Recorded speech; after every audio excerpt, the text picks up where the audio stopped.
Welcome to Amplifying Leadership, where we discuss all things leadership, like what it takes to be a great leader, challenges to overcome, and of course, tips to help leaders continually develop. My name is Tara and I am a partner, coach, and consultant with Twin Life Coaching and Business Services. I aim to provide effective leadership coaching, consulting, and community to help you develop, retain your star employees, and improve your bottom line. You can check all of our leadership services out at amplifyingleadership.ca.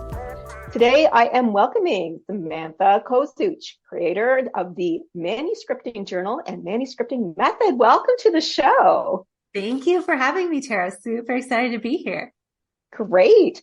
So I'd like to start with learning a little bit more about you and your leadership journey. So why don't you share with our audience where you're coming from and how you got where you are today? Yeah, my leadership journey is very interesting because growing up, I was really intrigued with being kind of like a leader or an influence in the classroom and on sports teams and that sort of stuff. And then all of a sudden I went down this route of entrepreneurship where it felt very much alone, like it does for many of us.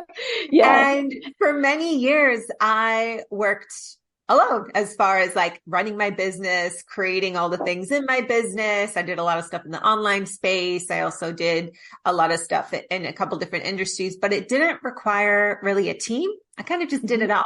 And then slowly over the last, I want to say 5 or 6 years, as I have been pivoting into different businesses and industries and starting my different companies as they kind of pivoted one into the next, I'm now in a position where I have a company, I have people that I'm hiring. And not only that, I also have a really large community of women that consider me a mentor or a quote unquote coach. So I feel as far as leadership goes, I feel like I'm a leader in multiple places as far as being a leader in my company with my employees and also outside of that with my community as well. That's amazing. And you're not the first person to tell me it started when they were younger or in high school or with teams. And I think we all kind of start to develop our leadership in those time periods. You know, it might not be the full thing, but it certainly as we grow and we develop into it. So that's an amazing story. Obviously congratulating you on your business journeys and to now having one where you're hiring people, and that's great. So I do have to ask, what is the Maniscripting? I hope I'm saying that right. Method. Yeah. I'm just curious. So just high level. What is that? Just so our audience knows. Yeah. The Maniscripting method is just a system of steps that you do every single morning inside your journal. It's basically a check-in with yourself as far as first pouring into your own cup before being able to step out into the world and make decisions and take action. I love that. I think journaling for me personally has been great, both in the leadership side and the life side, because, you know, they have to go together, work and life, right? So yes, I love that. Thank you for sharing that, just so that we knew what that was. When you think about your leadership journey and growing into your businesses and where you are today, has there been a major obstacle that you've had to overcome? I know that you had mentioned you have a women's community, for example. Was there any obstacles because you were female or anything like that you would like to share with our audience today? Yeah, it's really interesting because I think my biggest obstacle that comes to mind is honestly allowing and asking for help.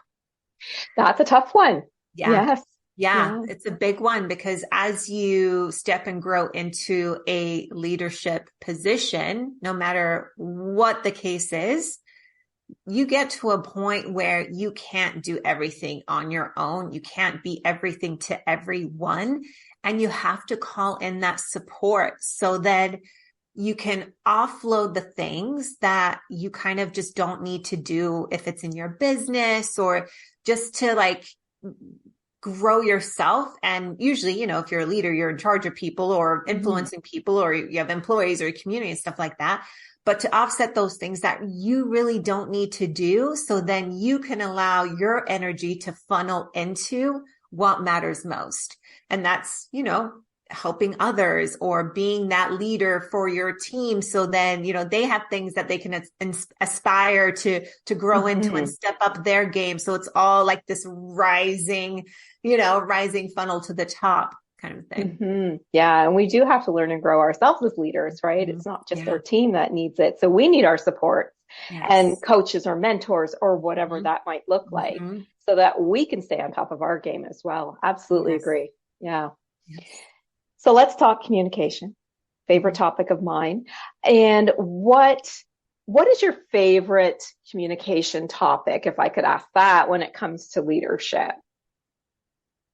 Mm, favorite communication topic would have to be more so, and I'm like immediately putting my hand to my heart and on my Mhm. chest, is to first going into your heart and speaking from not just yourself and truth, but also with compassion. And I'm not sure if this answers your question, but when it comes to just communicating with anyone or just sharing information or anything, it's very easy to come from an egotistical place or to Mhm. come from a reactive place, like somebody has done something wrong or incorrect or said something that triggered you or, Mhm. something like that. So as I've grown into this leadership position, right? Like I've had to work on a lot of my own self-development and mindset because I'll tell you, growing up, I had a huge ego. And that just stemmed from childhood of having to, get straight A's and being pressured to, be a good athlete and I can do everything on my own and I don't need any help.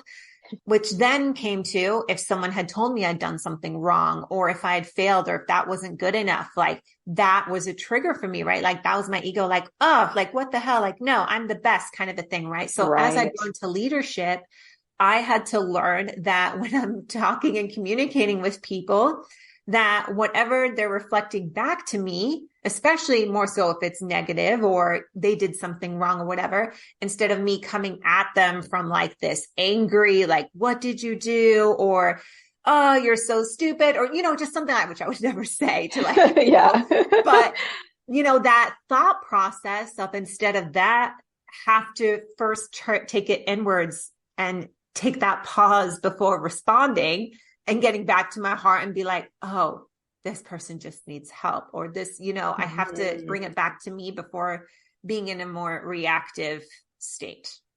So it's almost a little bit like self-reflection and then Yes. self-improvement. Yes. Mm-hmm. Yeah. Okay. So let's Yeah. talk a little bit about that when it comes to, leadership and our self-development. So, you come from a place where probably a lot of kids come from, which is, I know what I'm talking about. I mean, Yes. I have a teenage kid right now. I get it. Yeah. You can't tell them anything, right? Nope. How can we, encourage new leaders? So maybe not, necessarily the teenagers, but the new leaders to understand that self-improvement and self-development is so important so that they can communicate better with teams. Yeah. What are Oh your my thoughts? gosh. It is just so important. And it's really cool for me to even just reflect and look back on my own growth. Because if I just think back to where I was in my 20s or, any of that age where it was like that, I know it all, I don't need any Yeah. help, no, no, no, no, no, I wouldn't be able to build the business and company that I have today. There's no way. Mm-hmm. I wouldn't be able to hold on to a team. No one would want to work with me for a long term, right? Like my Yeah. community would probably be super turned off. Like, who is this arrogant ego, like know it all, doesn't know? Yeah. So the importance of that is like, like, it's just that fundamental like rule and kind of law of humans where it's like, if you want to grow a big team, if you want to be a leader in this space, if you want to be influential, like you have to have that compassion. You have to have that compassion for yourself. You have to have that compassion for others. You have to learn to release judgment of self and Mm-hmm. others. Mm-hmm. And working through any sort of limiting beliefs or like triggers. And I even kind of almost want to say like past trauma. Mm-hmm. And that's a kind of a more like interesting topic to talk about. But who you are today, right, is just the accumulation of every experience that we've ever had, every thought that we've ever had, any action that we've ever taken, any feeling that we've had. So if today you're in a place where you don't feel like you're a leader or you don't have the skills, it literally just goes back to that self-development because that's where you can work through all the crap that maybe is holding you back. Maybe you're blocking certain things and people out of your life because of your attitude or your energy, right? It's all Mm-hmm. energetics. We're all kind of that frequency. So by doing that deep dive work, like that's where the transformation happens. And that's where, you look at these people like, for example, like Tony Robbins, right? Like Mm-hmm. who doesn't like him, right? He's So just energetic. so energetic, what he teaches, what he like just all of these things, like just to take someone like that, for example, it's like, look at what all he's done. And now he's just kind of teaching it.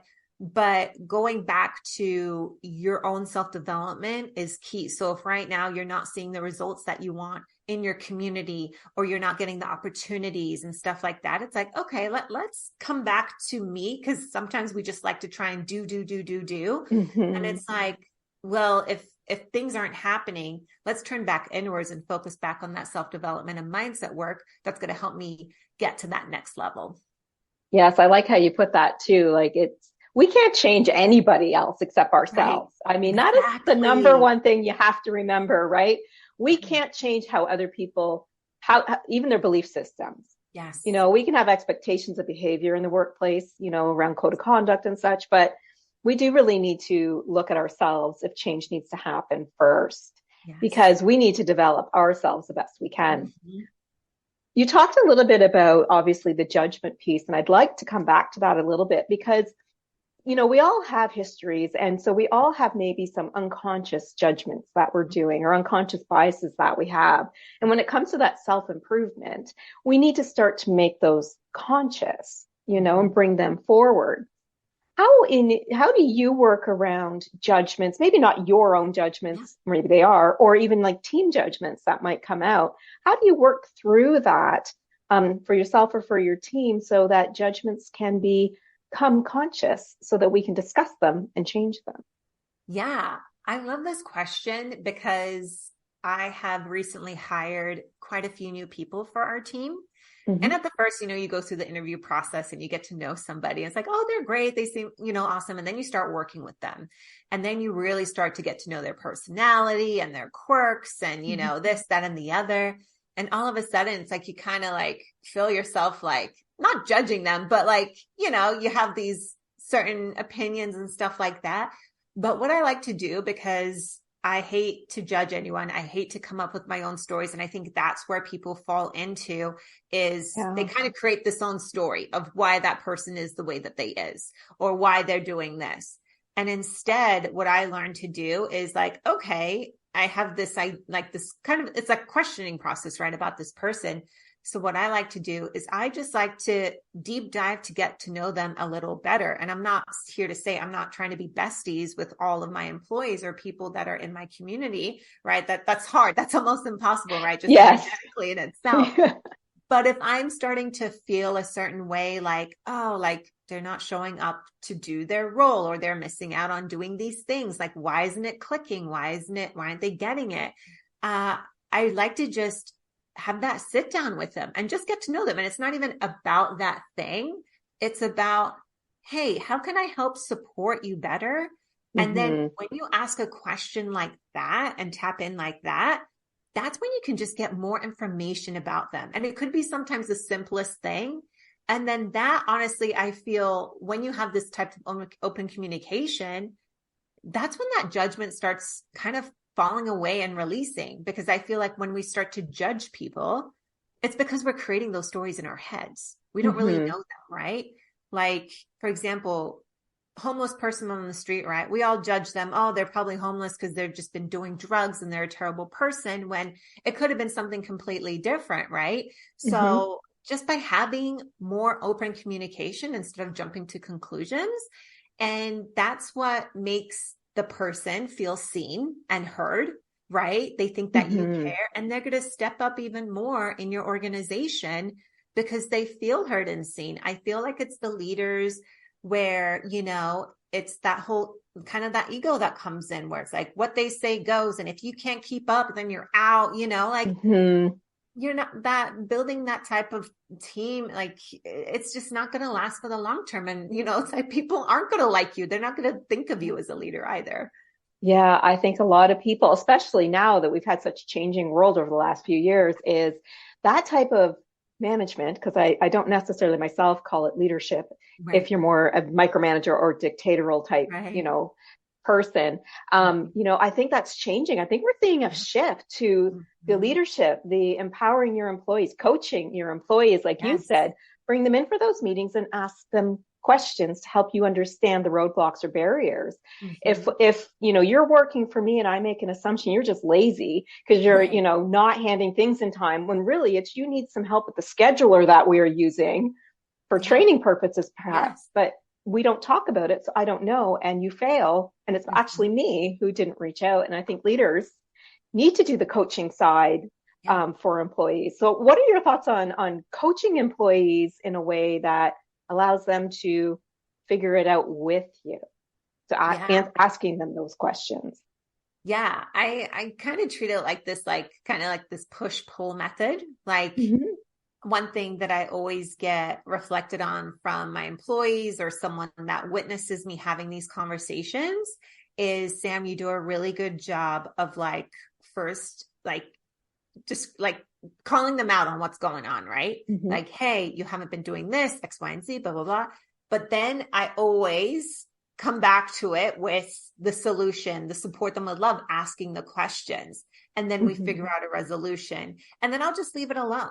And I'll see, because for a lot of people, it takes time. Like you're not going to see overnight change. And that's, I Agreed. think, one of the big mistakes people sometimes make, because it takes people time to integrate the new stuff. And sometimes people just expect this instant change, instant success. And then, leaders get, or any management or anything like that gets frustrated with like, oh my God, I just told them this yesterday and they're still doing it. Like it takes time to sometimes people to integrate something new.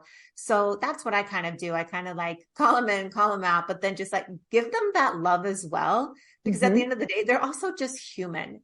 And Yes. nobody's perfect. Mistakes will happen. And again, comes back to that compassion. And of course, like if it's weeks or months after, them doing the same thing, well, then we're having a different conversation. Yes. I think Yeah. sometimes you never know what's going on in their lives. You don't know, what's eating them up emotionally. And at the end of the day, it comes down to that compassion, giving them grace. And yeah, I feel like Yeah. that's kind of how I handle it. And I like that you talk about, working the solution with them. So when I used to do performance improvement plans for my employees, it wasn't, this is what you're going to do. It was, what do you need to improve? Or what training were you lacking? Or do you want us to redo? It's about, having that conversation around solution. I think that there's a lot more buy-in. And as you said, belonging feeling as well when we do solutions together and think of what those actions are, because otherwise it's just maybe whatever we're doing isn't going to ever work for them, but something very simple shift will, right? Yes, exactly. Like we all learn different ways, right? Like your Mm-hmm. company might have a teaching program where it's all video based, but maybe Mm-hmm. this person can't pay attention to videos and they need step by step written instructions on Yeah. something like that, right? So it's really just figuring out and tailoring it to the person, just having the conversation, having the communication. Yeah, I agree. I used to love doing one-on-one meetings because you can really then get to know your employees. You can say, Yeah. hey, did you have a good weekend? Whatever, get to know them a little bit so they're very comfortable with you, but not dig in too deep. We don't want to get, to the point where we're being, I don't know, just getting too far, Yeah. but just Yeah. get to know a little bit Yes. about them so we can have those casual conversations and opening up those doors. I like that you said open communication. My Mhm. favorite type of communication besides active listening is making sure you have that open door. Yeah. You Hmm. want those people to feel like they can come to you, right? Yes. And be heard. Yes. Yeah, Exactly. absolutely. Absolutely. Is there, a piece of leadership that you feel all leaders really need to keep in mind in order to lead effectively? So perhaps beyond the open communication piece that we've been discussing, just something that can help them with building those teams and leading them more effectively?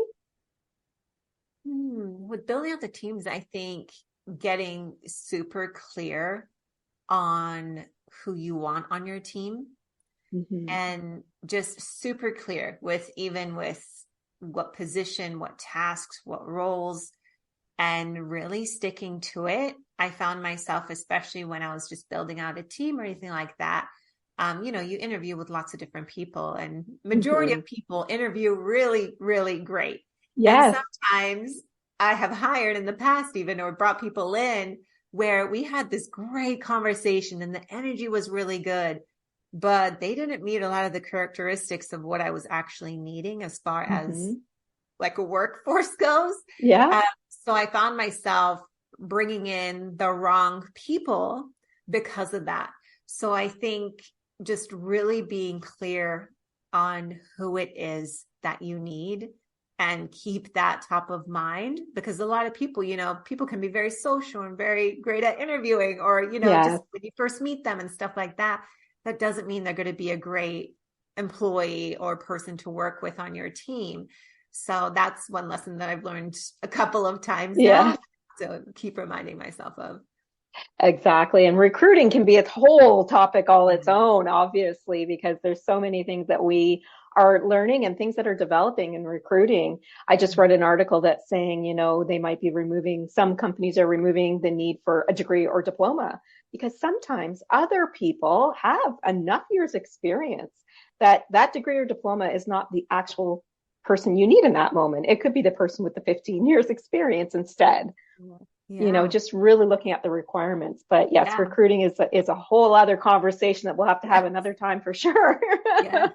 Yes. So if we put all this together that we talked about today, and you had to give us an action item, something us leaders can do, let's say in the next month, just an action that you wanted to share with us today or a tip, what would that be? I would get super clear on what your mission is and what impact you want to make on the world. I love that because if you don't know that for yourself, how can you give that to your team? Yeah. Yeah. I think Yeah. we get so muddled up in all the daily to-dos, and maybe it's building out a company or scaling or bringing in more people or doing this, that, and the other, that mission gets diluted and we forget. Mm-hmm. And then when we forget that mission, oh my gosh, like you could end up down a totally different stream from where you originally started from. And a lot of, like, sometimes it can be okay, but a lot of times Mm-hmm. it's like you wake up and you're like, oh my gosh, this is not where I wanted to end Yeah. up. So I You're think like, just what having happened? that, yeah, yeah, like what Yeah, happened? How did we get here? Right. exactly, Um, and, exactly. and yeah, so I think just having that clear reminder and constantly reminding ourselves of that. Yeah, and I think you're right. Constant reminding is important, even when it comes to a company's mission as well as your personal mission, making sure that you're keeping it updated if it needs to change. I mean, in Exactly. life, just at life at home, we have major changes that change missions, like marriages, children, Yeah. losing a family member, whatever that is. But in the workplace, you could be purchasing a company, you could be selling part of it. So Hmm. many things, right? So I love that key takeaway. Remember your mission, remember your company's mission. I love it. Yes. Well, thank you for a great conversation on leadership today. If our audience wants to learn more about you or maybe find you online, is there a way that they can do that? Yeah, definitely. You can find me on Instagram. Instagram is my like open book, day in the life, get to know me. I found that as a Awesome. leader. And I do want to share this. And it's kind of one of those, I don't want to say controversial, but it's one of those like things where people are sometimes afraid to share. They put themselves up on this pedestal of like perfection and being the leader, and you can't show the things. I found my community grow more. People want to work with me more when I'm just showing so much more of my life and who I am as a human. So Mm-hmm. I'm going to share that. I am Samantha Yes. Kozuch. That I'm on LinkedIn, Samantha Kozuch on LinkedIn. And yeah, those are the two places. And of course, maniscripting.com is my company and the journal. So if you are wanting to help with like getting focused back on that mission and your own mission and lifestyle, you could go check that out as well. And I love that your authentic self out there. I think that's important as well. And just so our audience knows, her last name is Kozuch if you're looking her up on LinkedIn or on Instagram. All right. Well, thanks again for joining us today and sharing your insight. Thank you so much, Tara. This was so great. Thank you, of course, to our listeners. We do hope you gained some key takeaways from our discussion today. If you are in need of some leadership coaching, consulting, or want to learn about our Amplifying Leadership community, please visit us at amplifyingleadership.ca, a twin life coaching and business services division. Until next time, please be safe and be an amazing leader or leader to be.